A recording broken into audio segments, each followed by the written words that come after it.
Israel এবং যুক্তরাষ্ট্র আসলে কি তারা যুদ্ধবন্ধ চায়? চায় না।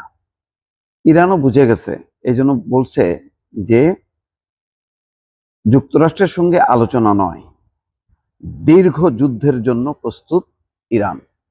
খামেনির উপদেষ্টা বলতেছে যে দীর্ঘ যুদ্ধের জন্য ইরান এখন প্রস্তুত। আর ইসরায়েলের প্রতিরক্ষা মন্ত্রী মুর্তজা সম্ভবত আজকে দেখলাম বিভিন্ন মুস্তবা খামেনির আয়াতুল্লাহ আলী খামেনির উনি হচ্ছেন দ্বিতীয় সন্তান, দ্বিতীয় পুত্র খামেনি, মুস্তফা খামেনি তাকে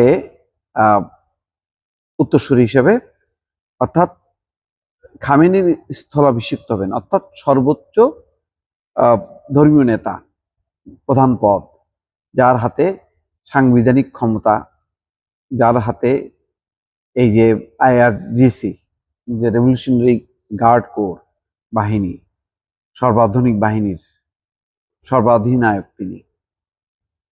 তো সেই মুস্তফা খামেনি যাকে এখন স্থলাভিষিক্ত করা হচ্ছে, তাকেই লক্ষ্যবস্তু করা হবে। এর অর্থ হলো এই যে তারা আসলে যুদ্ধ থামাবে না এবং এইভাবেই চলতে থাকবে। তো এই কারণে ইরানের পররাষ্ট্রমন্ত্রী বলছেন যে ট্রাম্প আলোচনাকে রিয়েল এস্টেট লেনদেন হিসেবে দেখছে, অর্থাৎ মানে রিয়েল এস্টেট জমি জমা যেভাবে লেনদেন করে সেরকম ভাবে দেখছে। যুক্তরাষ্ট্রের প্রেসিডেন্ট ডোনাল্ড ট্রাম্প হিংসার বশবর্তী হয়ে আলোচনার টেবিলেই কূটনৈতিক সম্পর্ক ছিন্ন করেছেন বলে মন্তব্য করছেন ইরানের পররাষ্ট্রমন্ত্রী আব্বাস আরাকচি।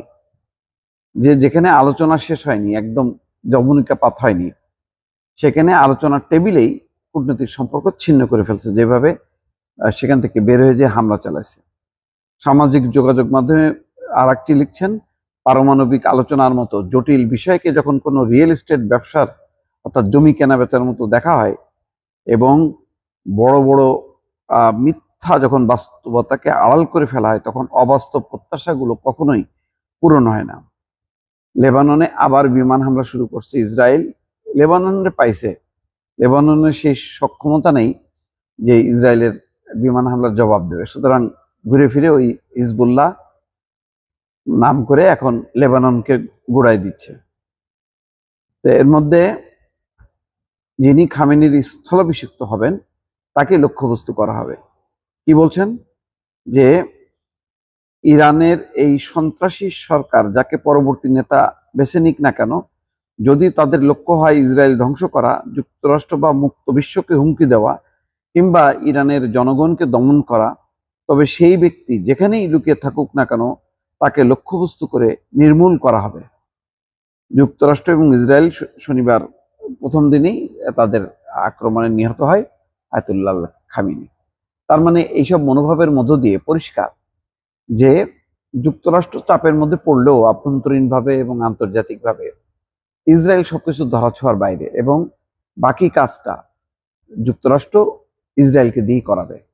ফলে মধ্যপ্রাচ্যে শান্তি আসবে এই প্রত্যাশা যারা করেন তারা বোকার স্বর্গে বাস করছেন। আর যারা মনে করছে যে আমেরিকাকে ধরে তারা শান্তিতে থাকবে, নিরাপত্তা বলয়ের মধ্যে থাকবে, এখন ইরান যেভাবে হামলা শুরু করছে তাতে আর কারোরই কোনো নিরাপত্তা থাকছে না। এটা মোটামুটি আরব নেতারা যখন বুঝবে, এখন নিজের পায়ে দাঁড়ানো শুরু করবে, এটা ছাড়া আর কোনো উপায় নেই। আর সবচেয়ে বড় কথা হলো, ইসরায়েল নামক এই বিষাক্ত কীট যতদিন বেঁচে থাকবে ওই মধ্যপ্রাচ্যের বুকে, ততদিন পর্যন্ত আরব বিশ্ব শান্তি পাবে না, এটা নিশ্চিত।